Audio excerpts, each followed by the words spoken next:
जब मैंने जन्नत में झांक कर देखा तो जन्नत के अंदर सबसे ज्यादा तादाद मैंने फकीरों की देखी, गरीबों की देखी, मोहताजों की देखी, बेबस और कमजोर लोगों की देखी। गरीब आदमी को क्या हिसाब किताब देना, उसको दौलत का हिसाब देना ही नहीं है, उसके पास है ही नहीं, उसको जुल्म का हिसाब देना ही नहीं। गरीब आदमी वो दूसरे के ऊपर जुल्म कर ही नहीं सकता बेचारा, उसको किसी का, उसको नमाज का, रोजे का, बस दो ही चीजों का हिसाब देना है। ज़कात तो उसके ऊपर फर्ज थी ही नहीं बेचारे को कि ज़कात दी थी कि नहीं, उसके पास खुद ही नहीं था, वो दूसरों से खुद ज़कात लेता था, तो उसको नमाज और रोजे का हिसाब देना, बस ज़कात उसके ऊपर थी नहीं क्योंकि वो खुद गरीब है, हज उसके ऊपर था ही नहीं क्योंकि हज का पैसा ही नहीं था, वो गरीब आदमी।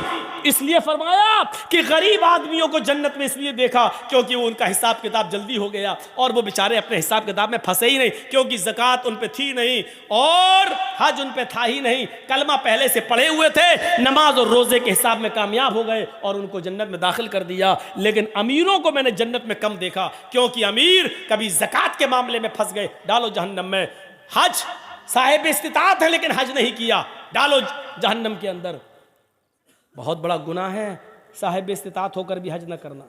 इतना याद रखना, आपके पास इस्तिताअत है और हज करने नहीं जा रहे, नहीं साहब 2 बेटियां रह गई, पहले इनकी शादी कर दे तब चले जाएंगे, और उनकी शादियों से पहले ही इस्तिताअत है लेकिन इसलिए रुक गए हैं कि अभी एक बेटी रह गई है, उसका पहला निकाह कर दूं उसके बाद जाए, पहले जिम्मेदारियों से सब गुदोश हो जाए। नहीं, अगर इस हाल में मर गए और हज से पहले आपका इंतकाल हो गया, ये सोच कर कि पहले बेटी की शादी करेंगे, तो माता अलल मजूसिया, आप इस्लाम पर नहीं मरेंगे, आपकी मौत मजूसियत पर होगी, आग के पुजारी बनकर मरेंगे, आग की इबादत करते हुए मरेंगे, यानी आपकी मौत इस्लाम पर नहीं होगी। जरा गौर कीजिए, किसके पास नहीं होगा 2.5 लाख 3 लाख रुपया, 3.5 लाख रुपया अगर है, साहब मैं शादी करना है बेट, ये शादी और जहेज ये सब झमेले तो हमने खुद पाले, शरीयत में तो नहीं है कि इतना जहेज दो, शरीयत में तो ये है कि जो दहेज मांगता है वो इंटरनेशनल भिखारी है। आप दे क्यों रहे हैं? समाज के अंदर भागने वाले लड़के लड़कियों की पंचायत बैठ जाती है, दहेज के खिलाफ पंचायत क्यों नहीं बैठती है?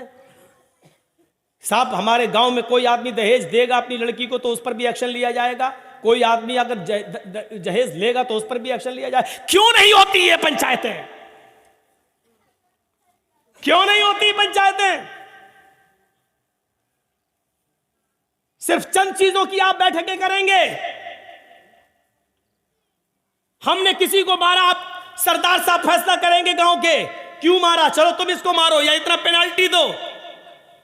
लड़का दहेज मांग रहा है, हम मोटरसाइकिल दे रहे हैं, इस लड़के की और देने वाले आदमी की जिसने अपनी बेटी को जहेज में शादी में बाइक दी है, मोटरसाइकिल दी, उनकी पंचायत क्यों नहीं बैठती है? बैठना चाहिए। इत्तलातु फिल जन्नती फराइतु अक्सर अहलिहाल फुकरा, मैंने जन्नत में जब झांक कर देखा तो मुझे अक्सर फकीर, गरीब, बेबस, मजबूर लोग नजर आए। जन्नत के अंदर गरीबों की तादाद हमने ज्यादा देखी, अमीरों की तादाद हमने कम देखी। अब दूसरा टुकड़ा, वत्तलातु फिन्नार, हमने जहन्नम में जब झांक कर देखा, अभी तो जन्नत हो गई, अल्लाह के नबी फरमाते वत्तलातु फिन्नार, जब हमने जहन्नम में झांक कर देखा, फराइतु अक्सर अहलिहा निसा, तो जहन्नम में जलने वालियों में मैंने सबसे ज्यादा औरतों को देखा, जहन्नम में सबसे ज्यादा मैंने औरतों की तादाद देखी। जलसों में भी मेला देखने आओगी तो क्या होगा, जलसों में भी हाफा फास्तीनों के कपड़े पहनकर आओगी तो क्या होगा, जलसों में भी लिपस्टिक को क्रीम लगाकर और अतर लगा के आओगी तो क्या होगा। अलमरातु इज़ा इस्तातरत फमर्रत बिल मजलिस, इतर तो बहुत बड़ी चीज हो गई, खुशबूदार कोई भी चीज लगा ले, चाहे तेल ही क्यों ना हो। जिस औरत ने तेल, खुशबूदार कोई चीज अपने जिस्म पर लगा ली, बालों में खुशबूदार तेल ही क्यों ना लगा लिया, डाबर आंवला ही क्यों ना लगा लिया, जिससे खुशबू आती है, इतना सा तेल सर में खुशबूदार कोई चीज लगा ली, फमर्रत बिल मजलिस, और वो निकल जाए सड़क पर, निकल जाए रोड पर, निकल जाए मजलिस में, लोगों के बैठने की जगह या लोगों के चाय पीने की जगह या मेले ठेले या बाजार में जहां मर्द बैठे हो उस रास्ते से निकल जाए। अल्लाह के नबी फरमाते फमर्रत बिल मजलिस फहिया कज़ा व कज़ानिया ज़ानियत व ज़ानियता ज़ानियता। अल्लाह के नबी फरमाते हैं बस गुजर जाए, खुशबूदार कोई चीज लगाकर निकल जाए, फमर्रत बिल मजलिस गुजर जाए, फहिया कज़ा व कज़ा वो ऐसी है वो ऐसी है। फिर आपने खुद ही बता दिया आनी अज़ानियता ज़ानियता ज़ानियता, वो बदचलन है वो बदचलन है वो बदचलन है, वो बेहया है वो बेहया है वो बेहया है, गुजर जाने वाली बेहया है। बात नहीं करे, सलाम ना करे, कुछ ना करे, सिर्फ चली जाए तो बेहया है, और बैठ जाए बात करे, सामान खरीदे, लड़कों से भी बात करे, वो कौन हुई? चलो ये आपके सोचने के लिए छोड़ देता हूं। हम बोलेंगे तो आप शायद कल हमें बैठने भी दो, इतना बुरा बोलता है हमारी माँ बहन बेटियों को। हम नहीं बोलेंगे। आप सोचो जब गुजरने वाली ये हो गई तो बात करने वाली, चोंच चलाने वाली, लड़कों के साथ घूमने वाली कौन हुई? और मैंने बताया था शायद मौजमपुर के अभी जलसे के अंदर कि भाभी अपने सगे देवर के साथ भी उसकी बाइक पर बैठकर कलियाचक नहीं जा सकती है, और साली अपने बहनोई के साथ उसकी बाइक पर बैठकर स्कूल नहीं जा सकती है। कहां पड़े हो आप? कहां हो? हम अपने घर में हैं, हमारी बीवी घर में है, और अचानक हमारी साली आ जाती है। हम अपनी बीवी के साथ बैठ के खाना खा रहे हैं, बीवी ने बहन को बुला लिया, आओ तुम भी बैठ जाओ खाना खा लो। जर्जी साहब अपनी बीवी की मौजूदगी में भी साली के साथ खाना नहीं खा सकते हैं, और उस साली को इजाजत नहीं कि अपनी बहन की मौजूदगी में भी वो मेरे साथ खाना खाए। कहां पड़े हो? बीवी की इजाजत है फिर भी जायज नहीं है, बीवी मौजूद है फिर भी साली बीवी की बहन की मौजूदगी में बहनोई के साथ खाना नहीं खा सकती है। यहां तो बाइकों पे घूम रही है मालदार कलिया चाय। शर्म हमें मगर नहीं आती। साहब हिजाब हिजाब हिजाब क्या है? अरे ये तो पॉलिटिकल मुद्दा है, 10 मार्च के बाद सब बंद हो जाएगा। ये पॉलिटिकल मुद्दे नहीं है, ये हमारे इस्लाम का एक हिस्सा है। हाय अली, जब मेरा इंतकाल हो जाए तो मुझे दिन के उजाले में दफनाने मत जाना, ज़ुहर के बाद मेरी मिट्टी मत करना, असर बाद मेरी मिट्टी मत करना, मगरिब के बाद मेरी मिट्टी मत करना, ईशा की नमाज के बाद जब काफी अंधेरा हो जाए तब मुझे कब्रिस्तान में ले जाना, तब मुझे दफन करना। ये कौन कह रहा है? फातिमा कह रही हैं। किससे कह रही हैं? अपने पति से, अली से। आए अली, मैं नहीं चाहती कि मेरे मुर्दा जिस्म पर पड़े हुए कफन पर भी किसी गैर मर्द की नजर पड़े। मुर्दा जिस्म पर पड़े हुए कफन पर भी गौर से सुनो, मेरी बहनों गौर से सुनो, मेरी बेटियों गौर से सुनो, मेरी माँ गौर से सुनो, मेरे मरे हुए, मेरे मुर्दा जिस्म पर पड़े हुए कफन पर भी किसी गैर मर्द की नजर पड़े, मैं ये भी नहीं चाहती। एक तरफ तो मुर्दा मरने के बाद वैसे ही सारे अहकाम खत्म, मुर्दा जिस्म पर कफन, उस कफन की क्वालिटी और कलर सफेद और वाइट रंग का, लेकिन मैं नहीं चाहती हूं कि कफन से लिपट जाऊं तब जब मेरा चेहरा भी छिपा हुआ हो और मुझे ले जाया जा रहा हो तो चेहरा तो छिपा है, पैर हाथ सब छिपे, फिर भी कफन तो नजर आ रहा है। मैं नहीं चाहती कि मेरे मुर्दा जिस्म पर पड़े हुए कफन पर भी नजर किसी मर्द की नजर पड़े। मोहम्मद रसूलुल्लाह की बेटी ये कह रही है, फातिमा ये कह रही है, जब रात का अंधेरा हो जाए, इतनी रात हो जाए कि सफेद रंग का कफन भी रात की तारीकी में दिखाई न दे, तब मुझे रात के अंधेरे में कब्रिस्तान ले जाना और आप मुझे कब्र के अंदर उतारना। आप सबसे पहले मुझे मिट्टी देना, मेरे प्यारे साथियों गौर करो, ये मसले को एक तूफान बनाया जा सकता है कि शौहर बीवी को गुस्ल दे सकती है या नहीं, बीवी मरने के बाद शौहर को गुस्ल दे सकती है या नहीं। लेकिन फातिमा कह रही है, आए अली मेरे इंतकाल के बाद आप मेरे बदन को हाथ लगाएंगे, आप मुझे गुस्ल देंगे, मैं आपके हाथ से नहाना पसंद करूंगी, मुझे आप गुस्ल दीजिएगा। हजरत अबू बकर सिद्दीक की जब बीवी का इंतकाल होता है, अबू बकर सिद्दीक का जब इंतकाल होता है तो अबू बकर सिद्दीक को उनकी बीवी ने गुस्ल दिया। अबू बकर सिद्दीक का जब इंतकाल होता है तो उनको उनकी बीवी ने गुस्ल दिया, और फातिमा का जब इंतकाल होता है तो उनको उनके शौहर हजरत अली ने गुस्ल दिया। ये झमेले अपने अपने मसलकों के एतबार से किए जा सकते हैं कि गुस्ल देना जायज़ है कि नाजायज़ है, लेकिन अगर नाजायज़ होता तो अबू बकर को उनकी बीवी गुस्ल न देती और हजरत अली फातिमा रज़ी अल्लाह ताला अन्हा को गुस्ल न देते। मेरे भाइयों, ये पर्दा है, इस पर्दे को आप लाइए और नाफिज कीजिए, तब जाकर हिजाब के खिलाफ एहतजाज करो तो अच्छा भी लगता है यार, अच्छा भी लगता है। हमारी बेटियां तो बेपर्दा घूम रही हैं, हम एहतजाज कर रहे हैं और हिजाब के फेवर में बोल रहे हैं। शर्म आनी चाहिए, शर्म आनी चाहिए।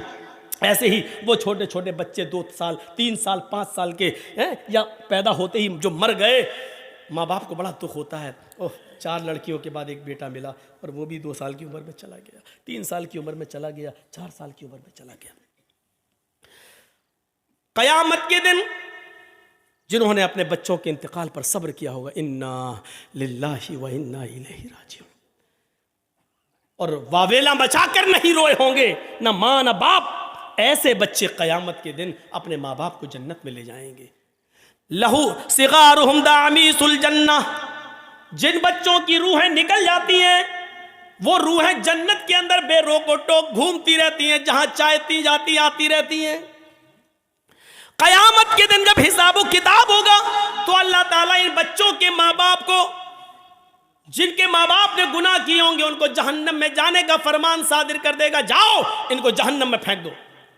जब उनको जहन्नम में ले जाया जा रहा होगा तो अल्लाह की तरफ से एक आवाज आएगी, गैब से एक निदा आएगी, आए फरिश्तों अभी इन लोगों को रोक लो। फरिश्ते रोक देंगे। दुनिया में हमने इन लोगों से उनके बच्चे छीने थे, छोटे छोटे, वो जन्नत के अंदर घूम रहे हैं। आए फरिश्तों इनको जहन्नम में डालने से पहले इनको इनके बच्चों से मिलवा दो, जाओ जन्नत से इनको बच्चों को ले आओ। इनको तो जन्नत में ले नहीं जाया जा सकता क्योंकि ये गुनाहगार हैं, बच्चों ही को लाओ और इनसे मिलवा दो। फरिश्ते जाएंगे और उन छोटे छोटे मासूम बच्चों को, 2 साल के, 3 साल के, 4 साल के, 5, 6 साल, 10 साल तक के बच्चों को वो फरिश्ते लेकर आएंगे, जिनको दुनिया में ले लिया गया है, छीन लिया गया, इंतकाल हो गया था। उन बच्चों को लाकर उनके माँ बाप से मिलवाया जाएगा। बच्चे बड़े खुश होंगे अपने माँ बाप को देखकर, बताया जाएगा तुम्हारे माँ बाप हैं, तुम छोटेपन में ही तुम्हें उठा लिया गया था, ये तुम्हारे माँ बाप। वो उनके गले लगेंगे, मिलेंगे, चिपकेंगे। उनको क्या मालूम कि मेरे माँ बाप को जहन्नम में जाने का हुक्म हो गया। थोड़ी देर के बाद आवाज आएगी, आए फरिश्तों मिलने का टाइम खत्म हो चुका है, इन बच्चों को जन्नत में ले जाओ और इनके माँ बाप को जहन्नम के अंदर फेंक दो। जब ये छोटे छोटे बच्चे ये सुनेंगे कि मेरे माँ बाप गुनाहगार थे और इनको जहन्नम में ले जाया जा रहा है, ये आवाज सुनकर फलम या खुज़हा बिसौबिहिमा, वो बच्चे फौरन जब ये देखेंगे कि मेरे माँ बाप को जहन्नम में जाने का मुज़्दा सुना दिया गया है, खबर दे दी गई है, तो वो अपने माँ बाप के दामन को पकड़ लेंगे, अपने माँ बाप के कमीज को, चादर को जो ओढ़े होंगे वो पकड़ लेंगे। फलम या खुज़हा, फिर वो उसको नहीं छोड़ेंगे। फलम या खुज़हा, नहीं छोड़ेंगे, उसको पकड़ लेंगे बिनाहियत सौबिहा, कस के। फलम या खुज़, फिर उसको अलग नहीं होंगे, उससे नहीं छोड़ेंगे। फरिश्ते कहेंगे अरे छोड़ो छोड़ो, क्या कर रहे हो, नहीं छोड़ेंगे। ये बच्चे चीख कर कहेंगे इलाहुल आलमीन, ये कैसा न्याय, ये कैसा जजमेंट, ये कैसा इंसाफ। दुनिया में तूने मुझसे मुझे छीना मेरे माँ बाप से, और आखिरत में भी मेरे माँ बाप मुझसे छीन रहा है। अगर इधर भी छीनना था तो दुनिया में क्यों छीना। दुनिया में भी मुझे मेरे माँ बाप की मोहब्बत न मिली और आखिरत में भी मुझे मेरे माँ बाप की मोहब्बत नहीं मिल रही है। अल्लाह, दुनिया में भी हम अपने माँ बाप से दूर रहे और आखिरत में भी तू मुझे मेरे माँ बाप से दूर कर रहा है। नहीं, आय अल्लाह, दुनिया में मुझे माँ बाप का प्यार न मिला, कम से कम हमारे साथ हमें आखिरत में तो मेरे माँ बाप का प्यार दे दे। और जब तुझे छीनना ही था तो मिलवाया क्यों? ये थोड़ी देर की मुलाकात ने मोहब्बत का एक समंदर हमारे दिलों में पैदा कर दिया है। आय अल्लाह, मैं अपने माँ बाप के दामन को नहीं छोड़ूंगा।